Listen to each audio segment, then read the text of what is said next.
afternoon. Welcome to Spy Chat. I'm Amanda Olkey, Director of Adult Education at the International Spy Museum here in Washington, D.C. Thank you so much for joining us. Today, our Executive Director, Chris Costa, is joined by Sandrea Hwang, the National Intelligence Manager for Counterintelligence and the Assistant Director at the National Counterintelligence and Security Center, NCSC. In this capacity at the NCSC, Sandrea leads the development of strategies, plans, and integration outreach initiatives to advance the intelligence community's counterintelligence mission. Her office also directs and coordinates the activities of the National Counterintelligence Officers, who serve as IC leads of regional and functional counterintelligence mission areas. Prior to joining NCSC, Sandrea served in a second tour at the White House's National Security Council as the Director for Homeland Issues and Counterterrorism. Thanks so much. Now over to you, Chris. Hey, Amanda, thanks a lot. As always, great introduction. Sandrea, it is wonderful to have you here. We've been trying to get you to Spy Chat for some time, but you're super busy, obviously. And I should say, full disclosure, we worked together at the National Security Council where Sandrea worked on hostage issues, as we alluded to in her biography. And our audience, as I've shared with you, is very familiar with hostages from our running dialogue on the importance of the work that you did and the work that many others in the hostage enterprise does. So I wanted to make sure our audience recognized that.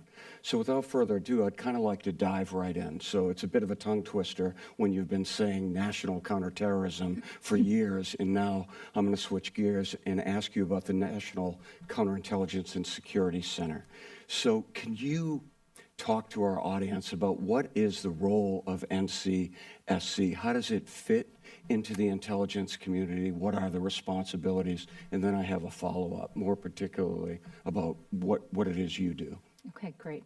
Well, first off, thank you so much for this opportunity, Chris. At NCSC, a huge part of our mission is conducting outreach to ensure that the public and private sector is aware of the intelligence threats that are facing our nation. So this is such a great venue for us to be able to talk about that, so thank you.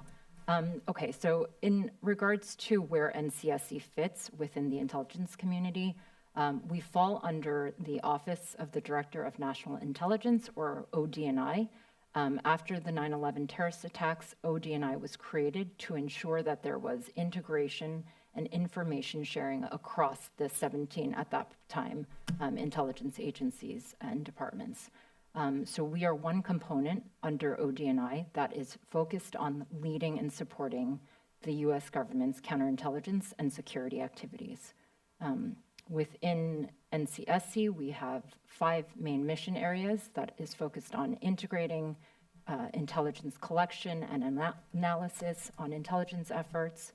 We also focus on reforming security clearance reform process. We work on building insider threat programs. We also look at enhancing our supply chain risk mitigation efforts. And then lastly, we have an office that is dedicated to working on building standards and compliance of our overseas diplomatic facilities. But the kind of clear run through of our mission set is really that outreach portion, where we realize that counterintelligence is a team sport, and we need to ensure that we are working with the public to talk about and raise awareness about what the threats are. That's a broad remit, but it's really crucial, I think, that counterintelligence breaks down some of the walls. You know, we did that with collectively, we did that with counterterrorism, but what's really important is the idea that it is a team sport. And counterintelligence is one of those most guarded secrets, right? It's very sensitive because of the nature of investigations and operations. So I appreciate you sharing that with the audience. So I have a follow-up about your specific role. I understand how important it is to be a mission manager, but could you define that for our audience? What's your day-to-day like? What is your personal responsibilities to lead many of these efforts that we heard about? Sure. So really within my role, I wear 2 hats. The first is serving as the U.S. government's National Intelligence Manager for CI, or the NIMCI, as we say colloquially. In that role, I'm charged with ensuring that the intelligence mission management of our counterintelligence enterprise is looking at the threat, that we have a common understanding of what the foreign intelligence threats are that we're facing, that we're thinking about them and prioritizing the threats accordingly, and that we're working in coordinated actions to counter these threats. So that's one hat on the NIM-CI role. The other hat that I wear is serving essentially as our U.S. government lead on CI issues with the NCSC director, where we are essentially the DNI, or the Director of National Intelligence's counterintelligence advisor, and in her role as the intelligence advisor to the president, we ensure that the information is appropriately flowing up and down those chains. So it's looking across the intelligence community and the whole of the U.S. government, but also working up to ensure policymakers are aware of CI threats that we're facing.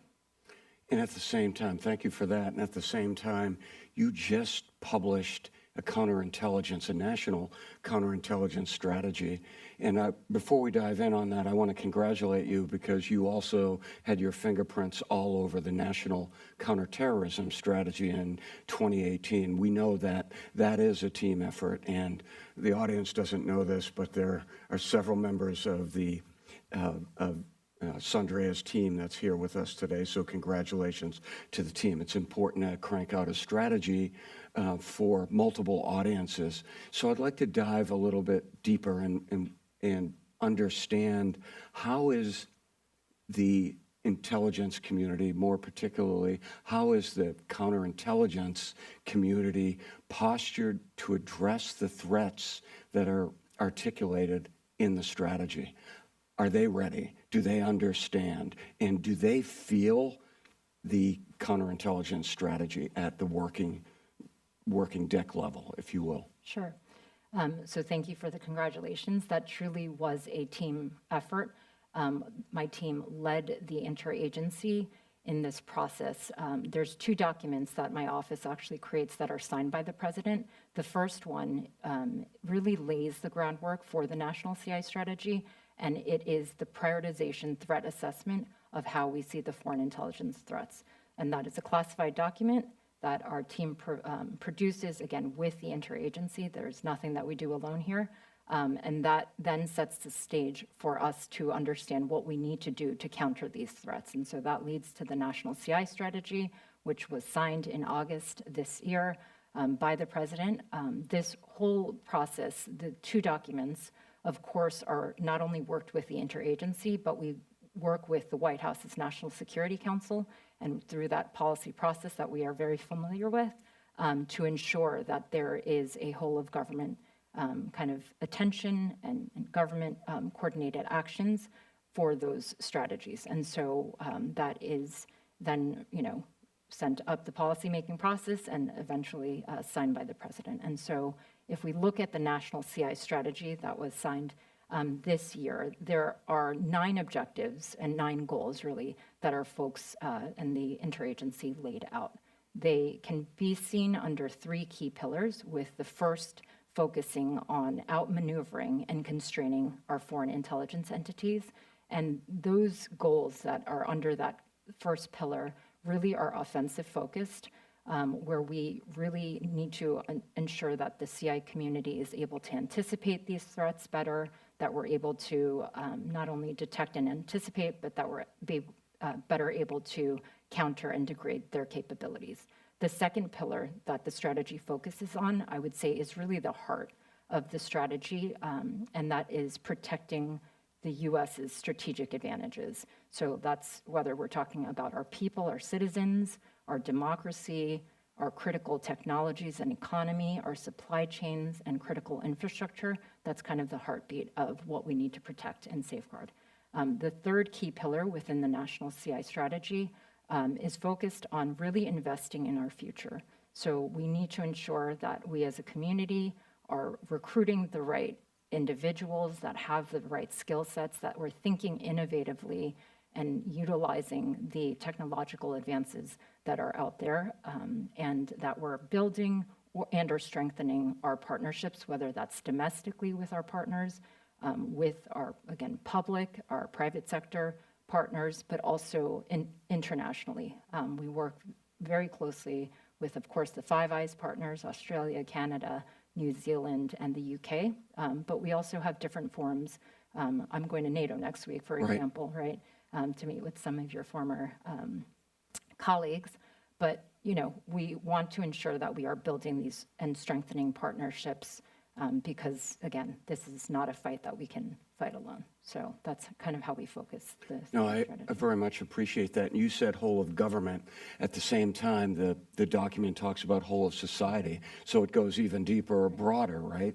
And maybe you could address that a little bit, because now the strategy implies, rightly so, that we have to tie in industry. We're going to talk a little bit more about that. But the idea that everyone has a counterintelligence responsibility, just like in the aftermath of 9/11, we shared very publicly that if you see something, say something. But similarly, counterintelligence really requires everyone to pay attention to the kinds of threats that we are going to talk about today. And I'm anxious to discuss to the extent that we can. So can you talk a little bit more about the whole of society approach? Sure. Again, counterintelligence is a team sport. If we think about the evolution of the counterintelligence threat, and we think back to 20 years ago, two decades ago, what we were really facing in this intelligence kind of environment was what we called spy versus spy, right? Very fitting for here, where our foreign adversaries were really going after our U.S. government and military secrets. So generally looking for classified information, looking to recruit individuals that are working in these government agencies. Today, unfortunately, the threat has really evolved where we see our foreign adversaries target list that has expanded widely. Our foreign adversaries are really looking at data, technology, and talent and looking for ways to advance themselves in different sectors that we'll talk about, I'm sure. And so we are, unfortunately, all as a nation and with our foreign allies and partners having to really work together to counter these threats, because it's not just a spy versus spy world anymore. They are going after unclassified information, non-public data potentially, but they are trying to advance themselves in many ways and in many different sectors. Thanks, Sandrea. I appreciate the color. I also saw something in the strategy that really got my attention, and it's a bit of a warning, and it's that Russia, China, Iran, North Korea, I think I got the main adversaries that were enumerated in the strategy, may be cooperating. Could you shed a little light on that? And I know there are sensitivities there, or I suspect there are, but could you share a little bit with the audience of cooperation between countries that might normally not cooperate? And did I mention Iran? Right. Yeah, so unfortunately, these different state actors, we are seeing increased collaboration and cooperation and collusion between these actors. We're seeing it really on three fronts: on the economic side, the military side, and the kind of political diplomatic side. If we just take an example between the PRC and Russia, or the People's Republic of China and Russia, what we've seen is on the economic front, since the invasion, the Russian invasion of Ukraine in 2022, we've seen that PRC exports have dramatically increased since that time frame. We've also seen bilateral trade flows, I think, reach up to over $200 billion since that time frame as well, so very concerning on the economic side. On the military side, in addition to what we know was long existing and pre-existing efforts on the military side where they were doing joint military exercises, we know that since the invasion, the PRC has provided Russia with dual-use, non-lethal military aid as well, which would include like microelectronics, commercial imagery, UAVs, and the such. So we're very concerned about that as well. Another area where we see some collusion is, again, on the diplomatic side. they have a combined kind of narrative and effort to try to counterbalance the U.S. and the West. We see this in joint narrative and statements about how they talk about Taiwan and Ukraine, for example. So there's a lot of collusion happening. As you noted, these generally are individual kind of aggrandizing, regimes and state actors. But this collusion is definitely increasing, and so that's why we It's call that super alarming, isn't it? Can we go one level deeper? So you're in academia here in the United States, or you're at a research institution. How, just practically speaking, how are they being targeted by these adversaries that you just outlined, or I outlined? Yeah, so I mean, unfortunately, there are also various cases where we have seen these different state actors going after and trying to recruit talent or individuals that might have inside access. One example, actually, here in Washington, D.C., in 2019, we know of a Singaporean doctorate student who was studying at a university in Washington, D.C.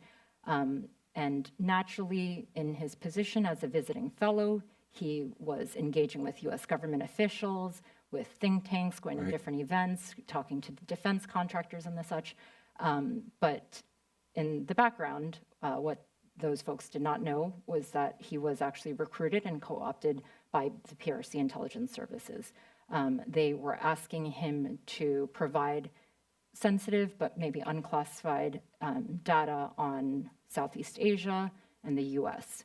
And it helps with their policy deliberations and their understanding of how we're thinking about, taking different actions related to those regions. So we know that he was asked by the PRC to provide and create a fake consulting company using his, his stature as an academic.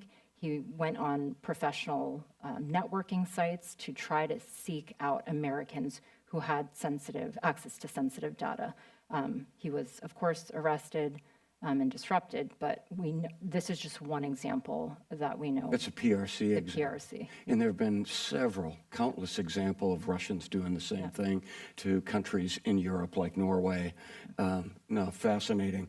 So that's actually a good segue. As I'm watching the clock, I could stay here all day, and I think our audience loves to hear your insights. But I want to lift and shift to Russia for a second.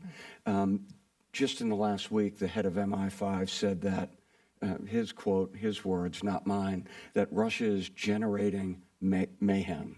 And that got my attention, but it also underscored what we've been talking about for some time here at the Spy Museum in our previous programs, the idea that Russians are exceedingly aggressive these days.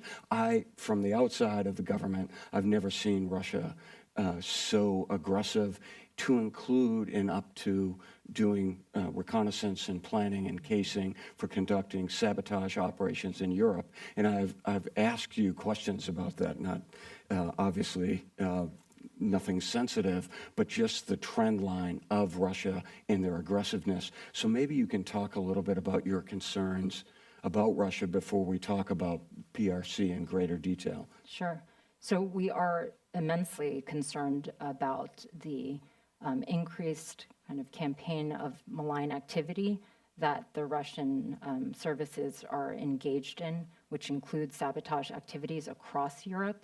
The main driver that we believe that Russia has increased their aggression is really to try to undermine the West and the United States advocacy and support to Ukraine. We are concerned that these type of risks fall to the U.S. companies also that do operate abroad or potentially even at home. So this is not just, a European-only issue. This is truly, there's a potential for Russia, to target us wherever. So I think when we're looking at the Russian state actor, in addition to this increased aggressive behavior that we've seen where they've gone against European military installations, different foreign defense companies, logistical facilities, and even public utilities, We also know they operate and have various attack vectors where they're coming after folks. And so another area that we are concerned about for Russia is in the cyber front. An example recently of that is with a large U.S. defense company, who was supporting Ukraine. Their weapon systems are being used by Ukraine.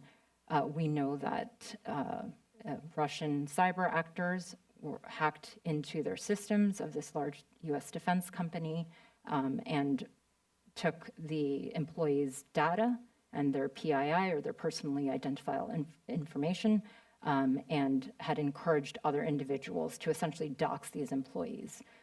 So, in the cyber front, we're very concerned about the activities that the Russian intel services take part in. We're also very concerned on the kind of more traditional, old school efforts, which are on the human intelligence side. We know that they use what we call these deep cover Russian illegal cases. And so one example of that was also in DC, where a Russian national was posing as a Brazilian student and was attending a university here. He eventually was accepted to take on an internship at the International Criminal Court at The Hague. But prior to him getting there, luckily, U.S. and our allies were able to disrupt him. But we are concerned, and I think even Director Wray of the FBI, when he was here for his spy chat discussion with you, discussed the kind of unfortunate, Russian IOs or intel officers being used and posing as diplomats or recruited agents. And so that's a real concern for us as well.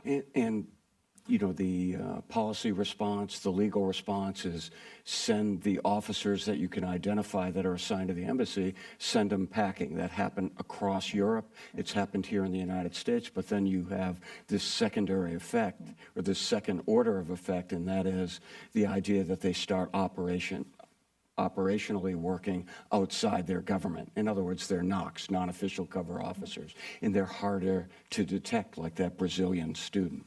So it's problematic. It seems to me it's on an industrial scale, and what concerns me is the idea that it seems like not just the Russians, and I'm going beyond the scope of this question, but other intelligence services are starting to behave more like terrorist organizations in terms of the brazenness. I think that Director Wray and I talked about that, the idea that they're taking really bold steps. I think we were talking about the Iranians in particular, but it's happening with the Russians. It's happening with other services that haven't caused those problems in the United States. So it's a trend line. So thanks. I want to move on for the sake of time, but I really appreciate some of the color you're providing. So let's talk about China. I had mentioned to you, we talked previously, we don't want to ever be alarmist here. We're never hysterical. But Wall Street Journal had an excellent piece talking about the scale of Chinese spying. And it really talked about many of the cases that I know you can't talk about, that we talk about at Spy Chat, just the pervasive nature of China's their brazenness, their activities to steal our secrets, to, in some cases, in the case of Canada, for example, they seem to be interfering in their electoral process. So across the board, China doesn't seem to worry about getting caught with their hand in the proverbial, cookie jar. Can you talk just about, the general methodology of the Chinese services and how pervasive that threat is, and maybe provide a little context for the audience? Sure. So I should have mentioned at the top of the discussion, when we were talking about any of these state actors, we are talking about the government. We are not talking about the citizens who are oftentimes actual victims of some of these repressive regimes. So on the PRC side, what we're seeing, or the People's Republic of China, what we're seeing is that they've truly become the greatest long-term threat to the U.S. national security realm. We have not seen an adversary like this since the end of the Cold War, truly.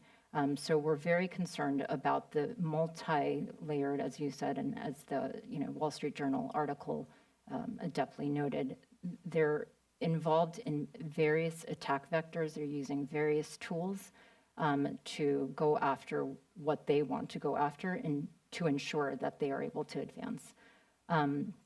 So if we look at even the cyber side and their activities in the cyberspace, we have seen, unfortunately, various hacking, incidents conducted by PRC-linked hacking groups. I think, the biggest news headlines currently are related to the hacking. Telecommunications, the U.S. right. broadband providers. I obviously cannot go into that because Yeah. there's an ongoing federal investigation into that right now, but that's a concern. What we've seen previously, though, and the FBI and other agencies were able to disrupt PRC-linked hacking groups, and this is including what they call Vault Typhoon or Flax Typhoon, but these were opportunities that the PRC cyber actors took to hack and pre-position themselves in different critical infrastructure spaces. So we saw them in water, wastewater management sector, in the energy sector, and so forth, and it was across the United States. A very concerning one was also we found them in Guam. And if we think about why Guam would be important for the PRC, in the event of a potential conflict in the Pacific, the United States would use Guam as a kind of Forward staging operating point. base, right. Exactly. The telecommunications that we would use, the undersea cables, just any of the infrastructure that is provided by Guam, would be very crucial in a time of conflict. And so we saw them, again, pre-positioning through cyber actors in these areas across the United States. So in the cyber field, very concerning. Then they're a persistent threat. Similar to Russia, on the human front as well, like this old school human intelligence methods, we see them looking to recruit insiders, whether that is, on the academic side, whether they're looking at scientists, business persons, current or former U.S. government officials. We have, unfortunately, many cases that we can point to where they had successfully recruited individuals and U.S. citizens.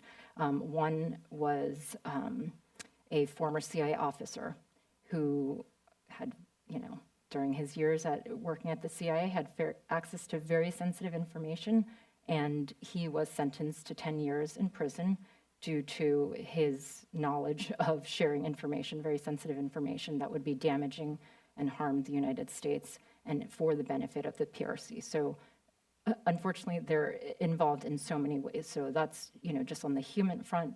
But another unique aspect of the PRC is what they're doing legally. So if we look from 2015 onwards, they have either amended or created new laws where they're able to compel U.S. firms to share data with the PRC government. So if you're operating in China, you will have to follow these laws and provide some of the sensitive, IP information or your trade secrets potentially based on these legal laws. So that's very concerning as well. An example of this, we know that U.S. firms that were doing just due diligence, market research, surveys and the such were raided by PRC elements just, I think, over the past year or so, and they were able to use their very vague wording within their espionage laws to go after these U.S. firms. So they're doing this, through various means, but also, going after this in legal means. So it's very concerning for us. And also wrongful detainees. Yeah, They're rolling up exactly. businessmen. The two Michaels were from Canada. That was famously an example that got resolved a couple years ago, but it's linked to this idea of counterespionage, espionage, spy wars.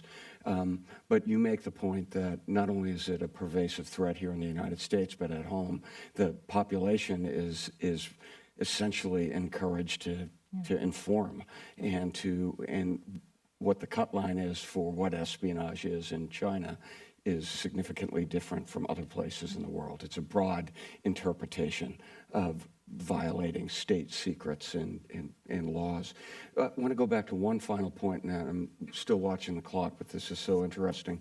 The idea of transnational repression and going after diaspora communities, that too, you made the point that we're not addressing, or you're not addressing, the populations, the good people of China, but yet we have people living in the diaspora communities that are here in the United States of America, and all of a sudden, somebody is harassing them at the behest of the PRC. Just generally, I won't speak to specific cases. That's something Director Ray and I had spoken about on this stage. Can you talk a little bit about that? Sure. We're extremely concerned about state actors going after, repressive regimes essentially, going after their own citizens, dissidents, maybe even journalists, academics. And what we've seen actually compelled us to write an unclassified bulletin to ensure that these different populations, especially those living in the United States, were aware of this threat and had mitigation efforts on what they could do to be able to safeguard themselves. And so that safeguarding bulletin is on our website at ncsc.gov, and it was actually translated into, I think, at least 11 languages at this point, because there's so many, unfortunately, repressive regimes going after their own dissidents, even within the United States. So, one final question, I promise, I think, and that is, we covered a lot of the threats, and you talked about hacking, we talked about going after dissidents or diasporas, and we talked about kind of the top level counter-espionage that's happening, and espionage. Can you talk a little bit about any of the bigger threats that we might have missed in this discussion? Sure. I think, simply put, what we're experiencing in the intelligence front can be summed up with one word, and that's more. We've talked about a lot of the actors that we're seeing. There are other actors that we haven't even discussed here, including Iran, North Korea. We have plenty of examples showing, their malign activity against U.S. citizens and our allies and partners. We also have non-state actors that we haven't discussed either, where they're, private military and security companies, for example, that are, helping out different governments to equip them. Surrogates, really, exactly, and proxies. Exactly, like Wagner Group for Russia. We also have more tools that these adversaries have access to. If we think about even just what's commercially available now, there's the potential for unsophisticated intelligence services or groups or individuals to take advantage of what's out there just off the shelf, to be able to surveil individuals, potentially, transnational, going into transnational repression issues.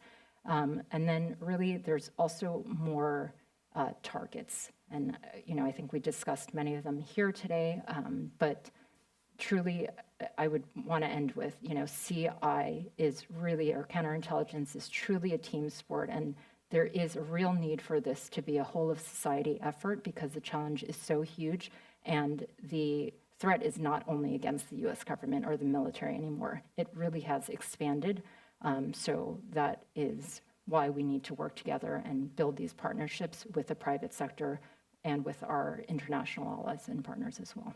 Sandrea, thanks for that. I think our audience will gain an awful lot from watching you again on YouTube, but listening to this program today, so thanks for that.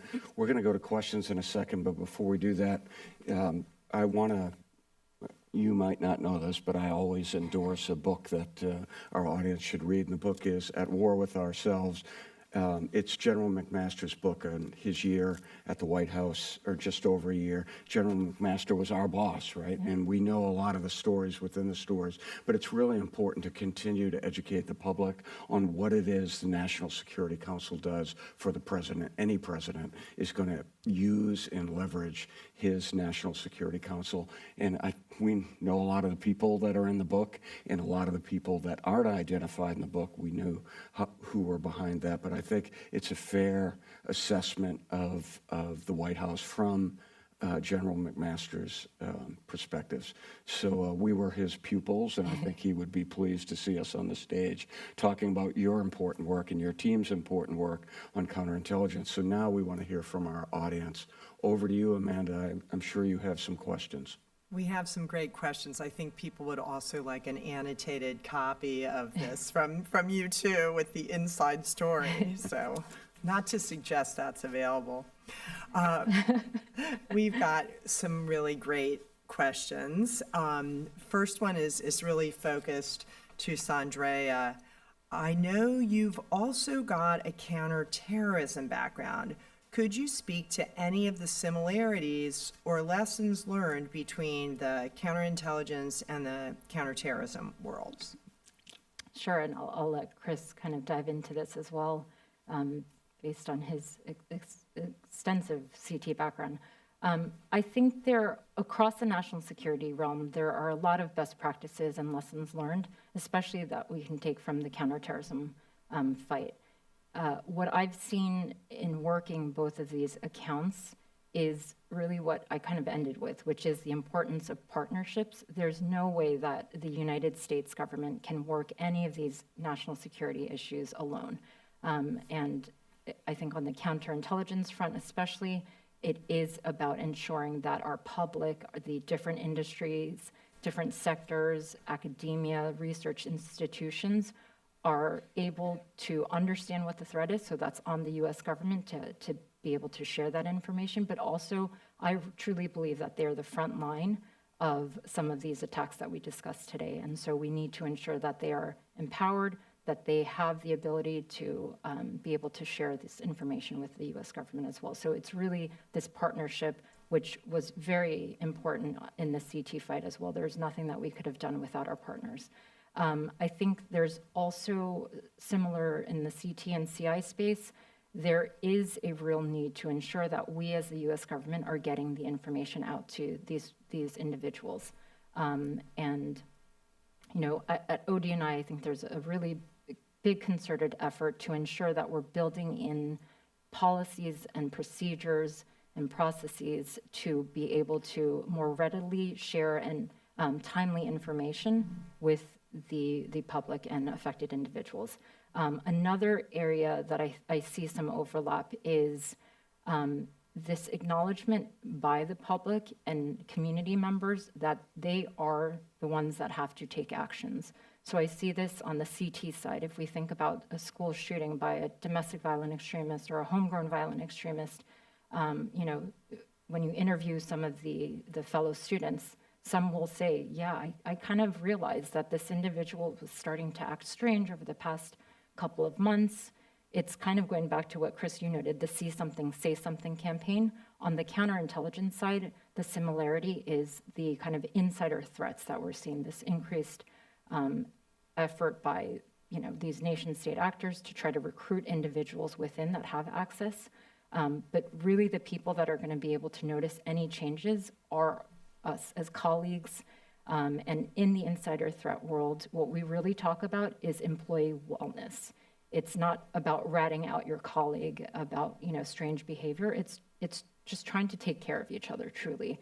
So I think there has to be some action that we as community members, as US citizens, should take to ensure that we are taking care of each other, and again, seeing something and saying something about that. I think another similarity is when we look at social media, you know, it's amazing the technological advances, you know, that we have today, and there's so many positive things that we can, you know, get out of AI, machine learning, algorithms, you know, to be able to process immense amount of data. But at the same time, we've seen that exploited by terrorists or by, you know, these state actors or non-state actors that are trying to steal our data or technology or trade secrets, truly. So I just see that, you know, there are overlapping areas where the CT best practices and CI best practices really are shared, and that there are lessons learned that we can use across the national security realm.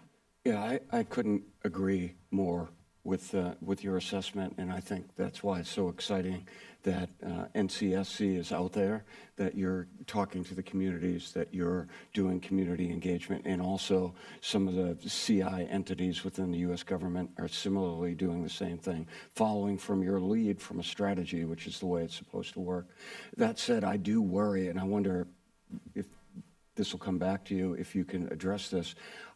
I've shared my perspectives, and it's just my point of view, that there's going to be no, absent some kind of massive power failure that's linked to an intelligence service or something of that nature, there isn't going to be the 9/11, thankfully, that we're going to see that's going to get the public engaged. It's almost beneath the surface. So do you find it challenging to really get the public as animated on the importance of CI? It just occurred to me while you were talking, I think we did discuss this previously, but that concerns me too. There is no 9/11 in counterintelligence.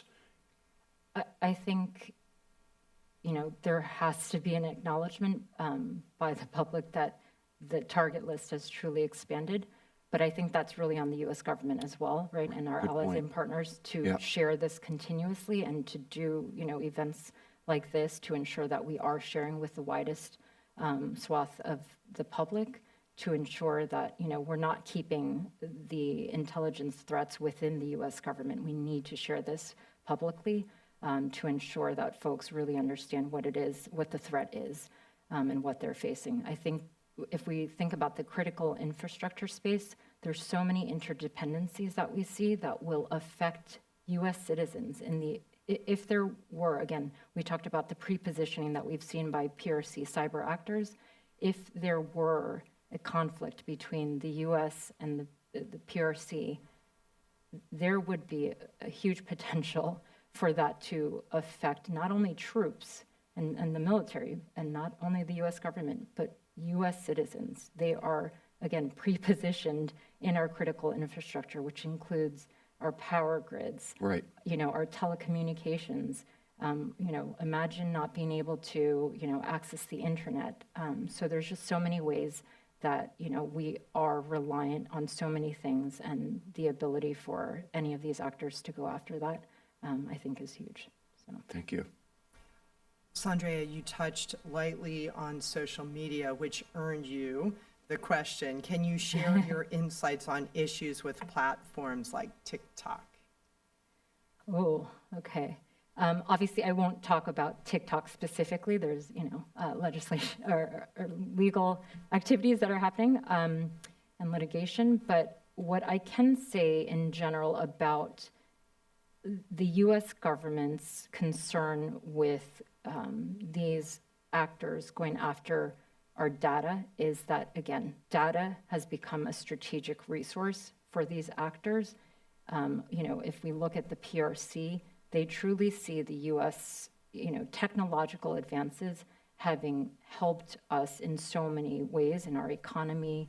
And so that is what they're after. They want to steal our data and be able to use that information. And with, you know, again, AI algorithms, being able to process this big amount of information, I think it's very concerning for a repressive regime to have access to that information. What they're going to be able to do with that information is concerning. All right, this is an excellent question. They're all excellent questions, but this is an excellent He's a great one audience. from one of our frequent attendees who says, CISA, that's Cybersecurity and Infrastructure Security Agency, has posted on its website a 3-part definition of foreign influence tactics: misinformation, false by mistake; disinformation, false by intent; and malinformation, true but disseminated to disrupt. Does the NCSC use the same set of definitions? And generally speaking, how are these implemented operationally, particularly in terms of domestic speech surveillance? Interesting. Yeah. She's a smart lady. Yeah, very good question. So I may take a little bit of an easy out here. because we actually at ODNI have a different component that focuses on foreign malign influence and actually election threats to our election security. And so I don't want to speak out of hand in terms of how we kind of categorize some of those threats. I think I could jump in from outside the government. I've seen and read and talked to people that are involved with different task forces in the U.S. government that do foreign interference and are also getting the word out on the responsibilities to recognize foreign interference. That's the extent of my knowledge, but understanding that people are zeroed in on this, and part of it is doing public engagement. I think we had one spy chat that right before the spy chat, a bunch of journalists had just attended an event that was about sharing with how the United States is going to maintain its security and integrity for the election process. Here's the kind of question that I love. What does it feel like to catch a spy? Wow. Chris, do you want to start with that? I can only share one story, and my wife will chuckle at this. When I was doing counterintelligence, both operations and investigations, we did identify a spy. The case is called Topaz. You can Google it. It was an important spy case that happened and broke at NATO, and we were tangentially involved. But one day my son asked me, if you're in the Army, why don't you wear a uniform, Dad? And I said, well, I'm like a policeman, I'm an investigator. And I showed my son, I didn't let him touch my badge and credentials, of course. And I showed him my badge and credentials, and he said, Dad, how many spies have you caught? And I said, well, none. That's not all you do is catch spies and arrest them. And he took off down the hallway, and that was it. So that was my big adventure in sharing my experience. The bottom line is I never caught any spies, nor did our team, but we identified several and we investigated some, and we certainly disrupted operations. So, and I think that's the key point for those individuals that are listening and would appreciate that counterintelligence is as much as it's detecting, it's denying, it's deterring, it's protecting. It's all wrapped in one. Those multidisciplinary counterintelligence means you have to do all of that at once. So sometimes you don't ever have to arrest someone. What you can do is disrupt or cause other actions to force the operations to stop. And it's exceedingly difficult to catch somebody in the act of espionage. Just that is one of the fundamental principles. And I just encourage that people come to the Spy Museum, where we lay out some of the cases that have taken place in history and how spies got caught. A shout out for the FBI with Ghost Stories. We tell that story. We're coming up on an anniversary of Ghost Stories. I think it happened in 2010 when a series of a whole bunch, I think 10 non-official cover Russian officers were arrested and sent home, declared persona non grata, and there was a spy trade. So in that case, they didn't go to jail. They were arrested, but that is a great example of an FBI operation, a counterintelligence investigation. So I encourage you to come to the Spy Museum and learn more about the FBI's operation on Ghost Stories. I think the only thing I would add to that is really the CI toolkit is a broad range of tools that we're able to use. And so it's not only law enforcement disruptions that we have, as you've noted, Chris. There's, efforts that we can take on the diplomatic side, on the military side. There's operational activities that we can take behind the scenes. There's outreach kind of, messaging, like strategic messaging ways that we can do this as well. So there's, various tools within our toolkit that we can use to ensure that we either disrupt behind the scenes and or through actual true prosecution. So that's right. Thoughts on the recent news out of Canada accusing India of conducting extrajudicial killings of Sikhs in Canada? I'll jump in there because Sandrea probably can't talk about this, and I can only talk about it insofar as reading the articles on it. But I think the trend line, again, is an aggressiveness of intelligence services that are operating in the United States and in Canada. I think the network was linked to a killing that took place last year, if I'm not mistaken, in British Columbia. And at the same time, there was a plot that was reportedly disrupted here in the United States, where the Indians were accused of being complicit in that. I think the Canada case, just this past week, 6 individuals were sent back to India, and of course, tit for tat, spy versus spy, and then of course, the Indians operated in kind and sent 6 Canadians out of Delhi. So again, you know, my theme is intelligence services are far more aggressive in ways that I didn't even see during the Cold War. Serving at NATO, seeing very aggressive Russian activities, and seeing the vestige, you know, of East German intelligence operations before the wall fell down, who were very, very good and adept. So I think it's an alarming trend, not to mention the fact that services are linked to assassination plots directed at our leadership here in the United States, or former leaders. You know, the Iranians in particular. So I think it's very alarming, and that's why the FBI has their hands full, not only in terms of terrorism, but in terms of intelligence activities that look like terrorism. All right. Perhaps falling under that same umbrella is any comments on Sinwar's possible death? This is the Hamas leader. Well, right before we came in here, it was reported that Sinwar was killed on the ground in Gaza. I think the Israelis have been seeking to identify, develop actionable intelligence, predictable, continuous, thorough, and they identify, actually, according to the people that reached out to me while the news was breaking from Israel, it was, and I can't validate or corroborate any of this, but it makes sense to me that a normal, what would be a normal combat operation with regular Israeli troops may have killed Sinwar, and he may have been killed by mortars. With all of the caveats associated with that, that just means there was a lot of pressure being placed on the network, the Hamas network. In the case of Sinwar, the idea that that space where he was hiding, both subterranean as well as above ground, is going to be in somebody's target box at some point in time.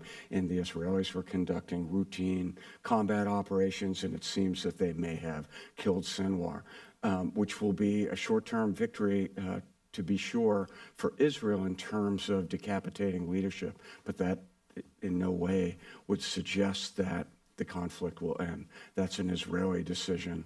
But certainly it's been widely reported that Sinwar has been the problem in terms of negotiations. He dug his heels in, and that's according to U.S. officials like the Secretary of State. So my take is it would be a good day for Israel, certainly, that they took out one of the senior leaders of Hamas, in fact, the senior leader that was responsible for executing the operation on October 7th of last year.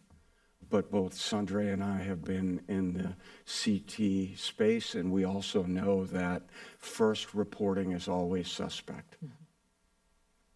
All right, here is a question that Chris and I love when it comes in, because we love knowing there are young people that listen to this and watch this and want to plan a career. Are there specific or preferred education pathways to be a part of the intelligence community?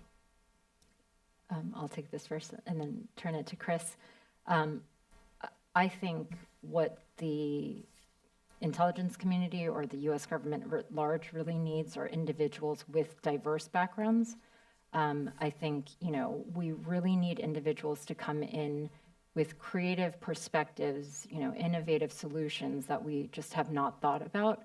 And so I don't think there's really one pathway of, you know, getting in. Of course, if you're studying international relations, international politics and the such, that is, one, natural way. But I think we really need experts that are looking at emerging disruptive technologies. We need folks that understand critical infrastructure space. We need folks that understand the financial sector.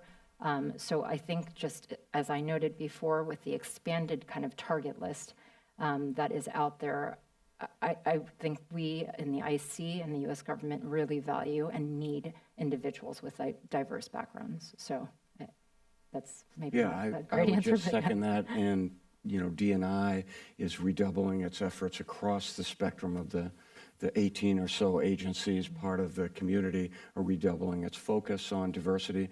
But importantly, like Sandrea is a role model, her team, again, you don't see them, they're here. You have to trust me, they're at the International Spy Museum. They're extraordinary in terms of the breadth of the experience. And of course, Sandrea and I have both been in the classroom, and it is remarkable. We have incredible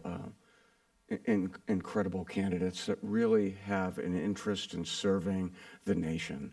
And don't let anyone tell you that that's not true, because it is. So I think we'll be in a good place. I tell everyone I talk to, persevere. Don't be discouraged by the hiring process. It's very painful. I did it the easiest way, and that was I started out an officer in the Army, an infantryman. It's a little tongue-in-cheek to say it was the easy way. It was a long route. But eventually I became an intelligence officer and then had all the training that I could have asked for in terms of human intelligence from other agencies. And I had the opportunity to be trained as a counterintelligence agent, all the things that I wanted to do. So you can certainly join the military, and that's a great start, but also right out of college, you just have to be persistent, right? Yeah, and I would just add, really the mission and the impact that you can have working in the intelligence community is truly like no other. You know, we may not make the most money, you know, it may not be the most financially viable option, but I just don't think there's anywhere else that a U.S. citizen could work and feel so fulfilled, because we are truly trying to protect the nation across the national security spectrum. So it's very important work, and we need very good people doing it. Chris, do you want to add anything before I wrap this up? No, I think this was, other than to say, thank you, Sandrea. I knew we would get you to a spy chat. I am You did it. exceedingly grateful for all that you've done in the community, and we both know it's a team effort, and you have an extraordinary team. You had an extraordinary team when you worked at the White House and across the community, but you are a role model to many, and I really appreciate you sharing the CI story with this audience and helping us educate the public and contributing to our education mission. So I am super grateful that you're here today and you joined us. Well, thank you. Thank you, Chris, and thank you to your team as well.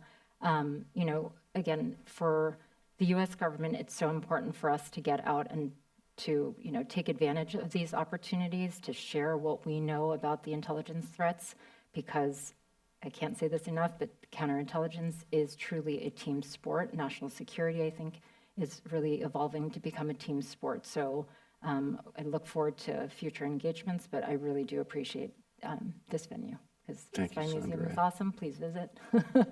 Put that out there. I wore my Spy Museum red shoes today as well. That's right.